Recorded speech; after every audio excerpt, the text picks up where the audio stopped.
Hi, friends. I hope you're having a great day.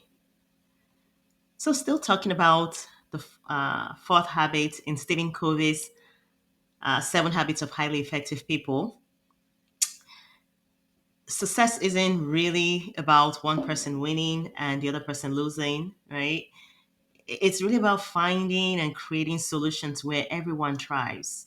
And I think if you think about that, if we all play that way, where I come in with the idea that we're going to put everything on the table and come to a place where I am looking for a solution that allows you to win as well as allows me to win, and you are also doing the same. Guess what? I think when we play in that space, we create real solutions.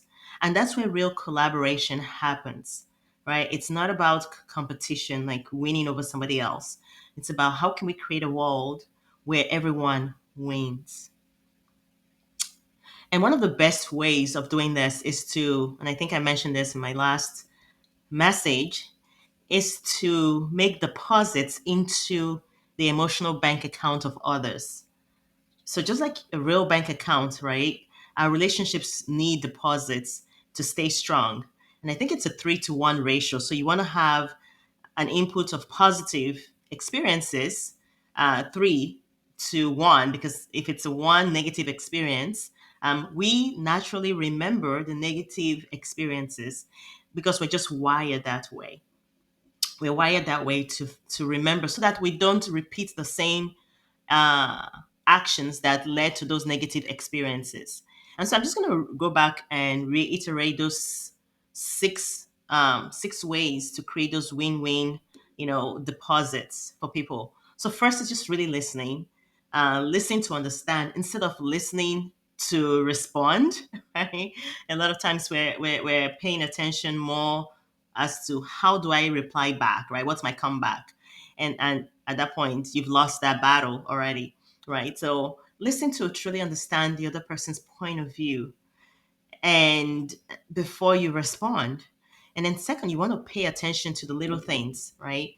So small actions build trust and show you care. So just little things, little acts of kindness goes a long way, whether it's opening the door for somebody or whether it's just remembering that it's their birthday. Or third, you want to keep your promises. So little agreements, the agreements we make, even to ourselves, they matter, right? So start with actually keeping agreements to yourself, whether it's a small agreement.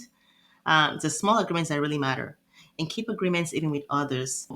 And then fourth, I would say clarify your expectations. So make sure everyone knows what to expect and where they stand, because misunderstandings come from very unclear expectations. I would say, and even vice versa, make sure you understand the expectations of you. Like if someone's communicating and wanting something of you, you want to be clear that you actually understand what the expectations are. Because if we are not clear, this is where misunderstandings get in the way, and people get upset, and we deplete that emotional bank account, right? And so just something to pay attention to. And then the fifth one is you want to show integrity. Say what you mean what you say. Trust grows when people know that they can rely on you, right? So if you say you're going to do X, you're definitely going to do it. Finally, apologize sincerely when you make mistakes. It's really about that sincere apology, reflecting on how did this communication go. What did I do to deplete the emotional, bank of the other? And if you find that yes, you were in the wrong, eat that ego and go ahead and just make that apology and make it sincere. And because people can sense it when it's sincere, and if it's not, they can sense it as well.